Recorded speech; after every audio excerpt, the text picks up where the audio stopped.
अस्सलाम वालेकुम friends. Drama serial कभी मैं कभी तुम अपने इख्तिताम को पहुंच ही गया। इसकी आने वाली एपिसोड इसकी लास्ट एपिसोड होगी। ड्रामा शायकीन जो ये जानने के लिए बेचैन है कि अगली किस्त में क्या होने वाला है, मगर टीजर देखकर तो सबकी उम्मीदों में पानी फिर गया और इनको बहुत मायूसी भी हुई, क्योंकि टीजर में अगली किस्त के बारे में कुछ भी नहीं दिखाया गया, बल्कि टीजर में पूरे ड्रामे का फ्लैशबैक दिखाया गया है। फ्रेंड्स, हमेशा की तरह इस बार भी ARY ने अपनी साबका रिवायत को बरकरार रखा और लास्ट एपिसोड के टीजर में कोई इशारा देने के बजाय ओवरऑल ड्रामे के फ्लैशबैक्स दिखाए, ताकि शायकीन ड्रामा का तजस्सुस बढ़ जाए और वो ये जानने के लिए बेचैन हो कि आखिरी किस्त पे क्या होने वाला है और कैसे होने वाला है। फ्रेंड्स, मुझ समेत ड्रामे के तमाम शायकीन को ड्रामे के हैप्पी एंडिंग का बेसब्री से इंतजार है और उम्मीद है कि ड्रामे के इख्तिताम पे शर्जीना और मुस्तफा को एक साथ दिखाकर ड्रामे को खुशगवार अंदाज में खत्म किया जाएगा। बहरहाल फ्रेंड्स, अब बात करते हैं ड्रामे के गुज़श्ता एपिसोड की, जिसमें दिखाया गया कि शर्जीना को होश आ जाता है और जब इसको ये मालूम होता है कि इसका बच्चा नहीं रहा तो वो अपनी माँ के गले लगकर फूट फूट कर रोती है और मुस्तफा शर्जीना को इस तरह रोते बिलखते देखकर बर्दाश्त नहीं कर पाता और वहाँ से उठकर चला जाता है। मुस्तफा को भी अपने बच्चे के चले जाने का बहुत दुख होता है, मगर चूंकि वो मर्द है इसलिए वो शर्जीना के सामने आंसू नहीं बहाता, मगर तन्हाई में वो भी फूट फूट कर और बिलक बिलक कर रोता है। शर्जीना की माँ बहुत समझदार और हमदर्द फितरत की औरत होती है। उसे शर्जीना के साथ साथ मुस्तफा के दुख का भी एहसास होता है, इसीलिए वो शर्जीना को समझाने की कोशिश करती है कि तुम मुस्तफा को इल्जाम ना दो, ये जो कुछ हुआ एक हादसा ही था और ये हादसा किसी भी जगह किसी भी वक्त हो सकता था और तुम्हारे बच्चे की जिंदगी इतनी ही थी, इसलिए तुम उसे अल्लाह की रजा समझकर भूल जाओ। और मैं जानती हूँ कि जितनी मोहब्बत तुम मुस्तफा से करती हो, मुस्तफा भी तुमसे इतनी ही मोहब्बत करता है। मैंने उसे तुम्हारे लिए तड़पते हुए देखा है। मगर शर्जीना जो इस वक्त बहुत दुख में होती है और मुस्तफा से बहुत नाराज और बदगुमान होती है, इसलिए वो अपनी माँ की बातें सुनकर खामोश रहती है और मुस्तफा के साथ जाने से इनकार कर देती है और हॉस्पिटल से डिस्चार्ज होकर अपने वालिदैन के घर चली जाती है। मगर मुस्तफा जो शर्जीना से बहुत मोहब्बत करता है और किसी भी सूरत में शर्जीना को खोना नहीं चाहता, क्योंकि शर्जीना ही तो इसकी जीने की उम्मीद होती है। शर्जीना का वजूद इसकी तारीख जिंदगी में रोशनी की किरण है, इसीलिए इसने जो भी मेहनत की और जो भी रुपया पैसा कमाया वो सिर्फ और सिर्फ शर्जीना और अपने होने वाले बच्चे के बेहतर मुस्तकबिल के लिए ही था, क्योंकि वो नहीं चाहता था कि जिस तरह तरस तरस कर इसने जिंदगी गुजारी है इसका बच्चा भी वैसे ही जिंदगी गुजारे। मगर किस्मत को कुछ और ही मंजूर था और शर्जीना और मुस्तफा का बच्चा इस दुनिया में आने से पहले ही चला गया, जिसकी वजह से शर्जीना और मुस्तफा के दरमियान आर्जी जुदाई आ गई। मगर अब मुस्तफा इस जुदाई को खत्म करने और शर्जीना की नाराजगी को दूर करने की पूरी कोशिश करेगा और दूसरी तरफ अपने लाडले बेटे अदील और मनचाही बहू रुबाब के हाथों बेइज्जत और बेघर होने के बाद इफ्तिखार साहब और शगुफ्ता बेगम को मजबूरी में अपनी बेटी सिद्रा के घर रहना पड़ता है, जहां सिद्रा की सास बात बे बात इनको ताने देती नजर आती है, जिसकी वजह से इफ्तिखार साहब की तबीयत एक बार फिर बिगड़ जाती है और इनको हॉस्पिटल में एडमिट किया जाता है। और जब सिद्रा का शौहर हॉस्पिटल के अखराजात अदा करता है तो शगुफ्ता बेगम को बहुत शर्मिंदगी होती है और मुश्किल के इस वक्त में इनको अपना निकट्ठू और नाकारा बेटा मुस्तफा याद आता है और वो उसे फोन करती है। मुस्तफा अपने बाप की तबीयत की खराबी का सुनकर फौरन हॉस्पिटल पहुंच जाता है, जहां मुस्तफा को ये देखकर और जानकर बहुत दुख होता है कि इसके वालिदैन बहुत मुश्किल हालात से गुजर रहे हैं। शगुफ्ता बेगम मुस्तफा को अपनी चूड़ियां और गोल्ड की चेन देते हुए कहती है कि ये बेचकर हॉस्पिटल के बिल्स अदा कर देना, मगर मुस्तफा जिसके पास अब रुपया पैसा गाड़ी और घर सब कुछ आ चुका है, वो अपनी माँ की चूड़ियां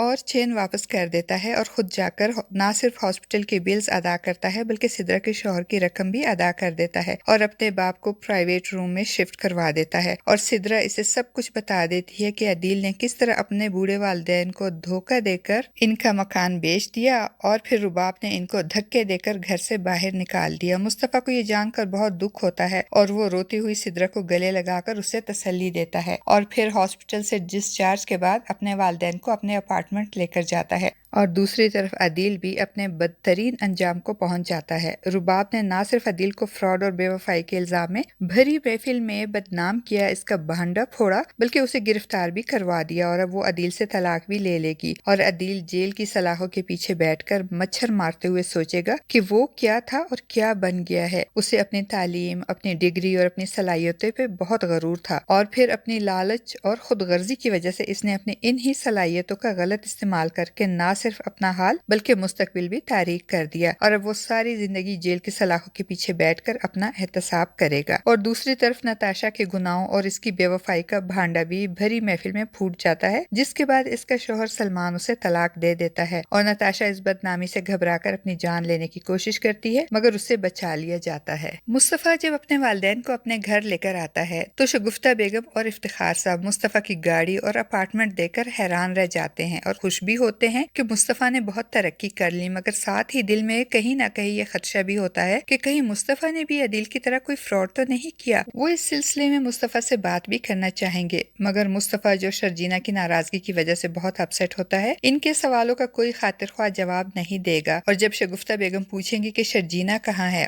تو وہ خاموشی سے اپنے کمرے میں چلا جائے گا اور مصطفیٰ کی خاموشی سے شگفتہ بیگم اور افتخار صاحب سمجھ جائیں گے کہ ضرور مصطفیٰ اور شرجینہ کے درمیان کوئی ناراضگی ہو گئی ہے، اس لیے اب وہ مصطفیٰ اور شرجینہ کے درمیان کی ناراضگی کی وجہ جاننے اور پھر اس کو دور کرنے کی کوشش کریں گے اور اس سلسلے میں شرجینہ کے والدین سے بھی ملیں گے اور شرجینہ اور اس کے والدین سے ہاتھ جوڑ کر اپنے کیے کی معافی بھی مانگیں گے اور شرجینہ کو منا کر گھر واپس لانے کی کوشش بھی کریں گے۔ مصطفیٰ بھی امید کا دامن ہاتھ سے نہیں چھوڑے گا، وہ مستقل شرجینہ کو فون کرتا رہے گا، اسے ملنے کی کوشش کرے گا اور اسے معافی مانگتا رہے گا اور وقت گزرنے کے ساتھ ساتھ اور اپنی ماں کے سمجھانے پہ شرجینہ بھی اپنے ساتھ ہونے والے حادثے کو اللہ کی رضا سمجھ کر تسلیم کر لے گی اور اپنا دل مصطفیٰ کی طرف سے صاف کر کے اسے معاف کر دے گی اور اس طرح ڈرامے کی ہیپی اینڈنگ ہو جائے گی۔ فرینڈز، آپ کو ہمارا آج کا یہ ریویو اور ڈرامے کے لاسٹ ایپیسوڈ کی پریڈکشن کیسے لگی؟ اپنی قیمتی رائے کا اظہار کمنٹ باکس میں ضرور کیجیے گا